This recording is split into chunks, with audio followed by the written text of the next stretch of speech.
Good morning, हर हर महादेव दोस्तों। मैं इस वक्त उज्जैन में हूँ। अभी सुबह के 6 बजे हैं। यहाँ सुबह हो चुकी है लेकिन आसमान में अभी भी हल्का सा अंधेरा है और मौसम काफ़ी सुहाना लग रहा है।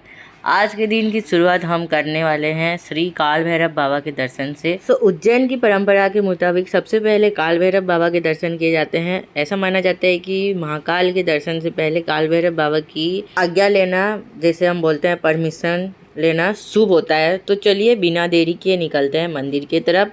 और दोस्तों, हम पहुंच चुके हैं श्री काल भैरव मंदिर के बाहर।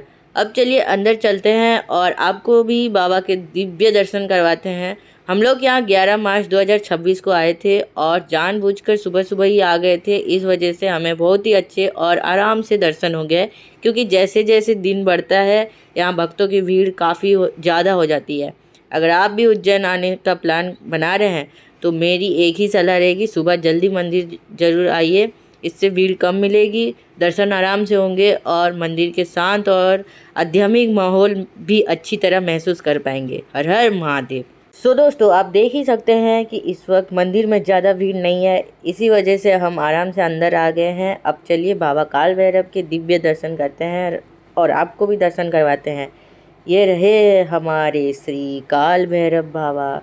वीडियो देख रहे सभी भक्तों से एक छोटी सी रिक्वेस्ट है, कमेंट में एक बार हर हर महादेव जरूर लिखिए। काल भैरव बाबा के बारे में चलो कुछ बताते हैं। ज़्यादा तो मुझे भी नहीं पता, रिसर्च करके कुछ पता चला है। काल भैरव को भगवान शिव का सबसे शक्तिशाली और उग्र स्वरूप माना जाता है।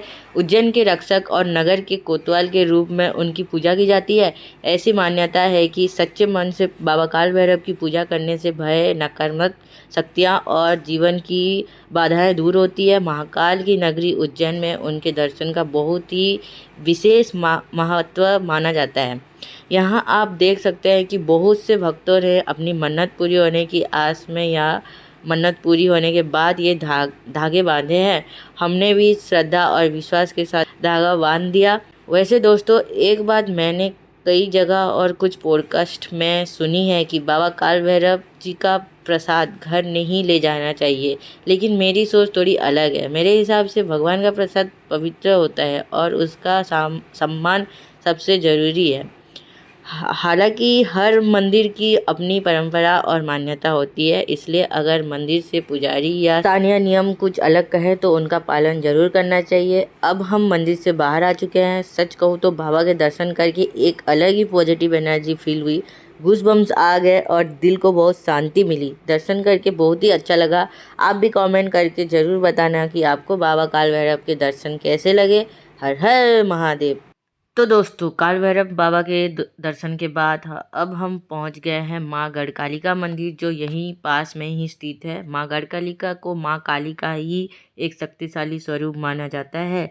ऐसे मान्यता है कि महाकवि कालिदास को माँ की कृपा से ही ज्ञान और विद्या प्राप्त हुई थी। इसी वजह से यहाँ बहुत से भक्त और विद्यार्थी माँ का आशीर्वाद लेने आते हैं। लोग यहाँ अपनी मनोकामना पूरी होने, परिवार की सुख शांति, सफलता और विद्या का आशीर्वाद लेने आते हैं।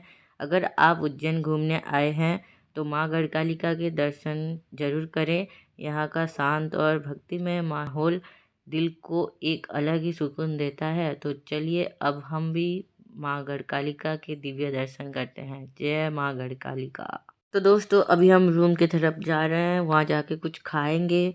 और देखो, रास्ते में हमें एक मोर दिख गया। कहते हैं ना, मोर को देखते ही भगवान श्री कृष्ण जी का याद आ जाती है।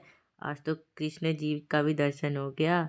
अब पेट में भी जोर की भूख लग रही थी, तो सबसे पहले हमने उज्जैन का फेमस पोहा खाया। यहाँ पोहा के ऊपर सेव डाली जाती है और इसका टेस्ट हल्का मीठा और चटपटा होता है। साथ में हमने जलेबी और फाफड़ा भी ट्राई किया। टेस्ट बहुत बढ़िया था और पेट भी अच्छी तरह भर गया। और जलेबी फाफड़ा देखने में इतना मज़ा है ना, खाने में भी अच्छा लगता है और पेट तो भर गया।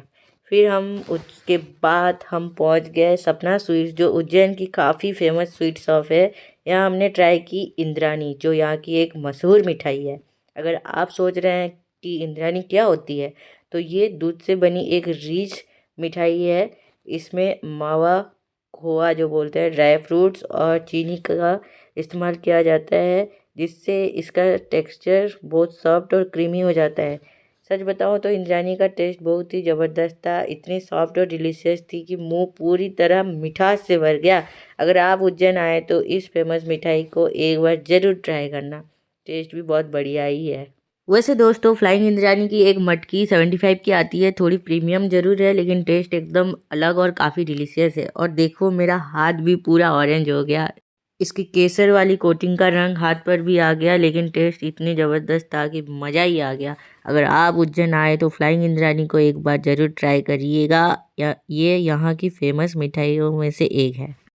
तो दोस्तों अब हम पहुँच गए हैं श्री चिंतामन गणेश मंदिर, जो उज्जैन के सबसे प्राचीन और प्रसिद्ध गणेश मंदिरों में से एक है।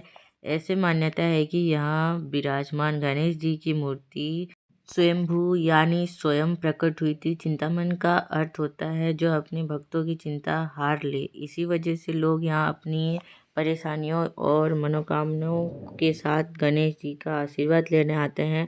तो ये है श्री चिंतामन गणेश। इनकी दर्शन करके मन को बहुत शांति और सुकून मिलता है। ये जगह सच में बहुत ही सुंदर और भक्तिमय है। अगर आप उज्जैन आए तो श्री चिंतामन गणेश मंदिर के दर्शन अपनी लिस्ट में ज़रूर शामिल करिएगा। गणपति बप्पा मोरया, मंगल मूर्ति मोरया।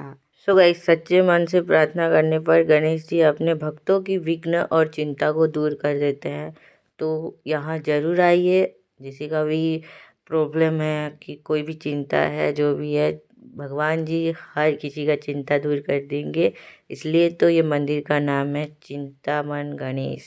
तो दोस्तों अब हम पहुंच गए हैं श्री मंगलनाथ मंदिर, जो उज्जैन के सबसे प्रसिद्ध मंदिरों में से एक है। ऐसी मान्यता है कि मंगल ग्रह का जन्म यहीं हुआ था, इसलिए इस मंदिर को मंगल ग्रह का जन्म स्थल भी कहा जाता है। जो लोग अपनी कुंडली में मंगल दोष से परेशान होते हैं वो यहाँ पूजा और विशेष अनुष्ठान करवाने आते हैं। माना जाता है कि सच्चे मन से प्रार्थना करने पर मंगल ग्रह के अशुभ प्रभाव कम होते हैं और जीवन में सुख, शांति और सफलता आती है।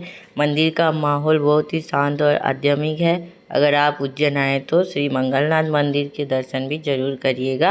हर हर महादेव। तो धीरे धीरे करके आपको उज्जैन का सब मंदिर दर्शन करवाएंगे। तो दोस्तों अब हम पहुंच गए हैं संदीपनी आश्रम, जो उज्जैन की सबसे पवित्र और ऐतिहासिक जगहों में से एक माना जाता है।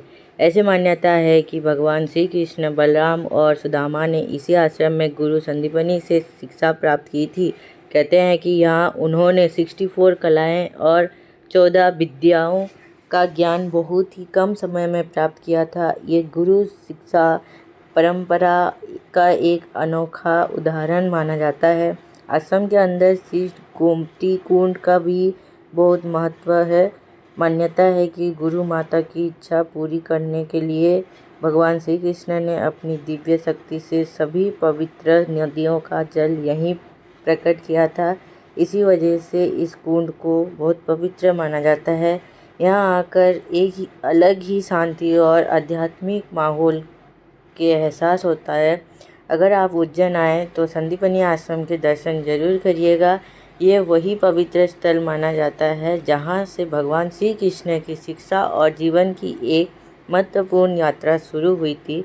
जय श्री कृष्ण। यह हम उनके कलाओं का चित्र देख रहे हैं। उन्होंने यहाँ 64 कलाएं सीखा है, 14 विद्याओं का ज्ञान प्राप्त किया है। तो आप सोच सकते हो कितना ज़्यादा है। एक ही टाइम में वो इतना सब कुछ जानते हैं, मतलब ऑल राउंडर हैं हमारी कृष्ण जी। अभी हम आ गए हैं संदीपनी आश्रम के अंदर ही है बद्रीनारायण मंदिर। यहाँ भगवान विष्णु के बद्रीनारायण स्वरूप के दर्शन होते हैं।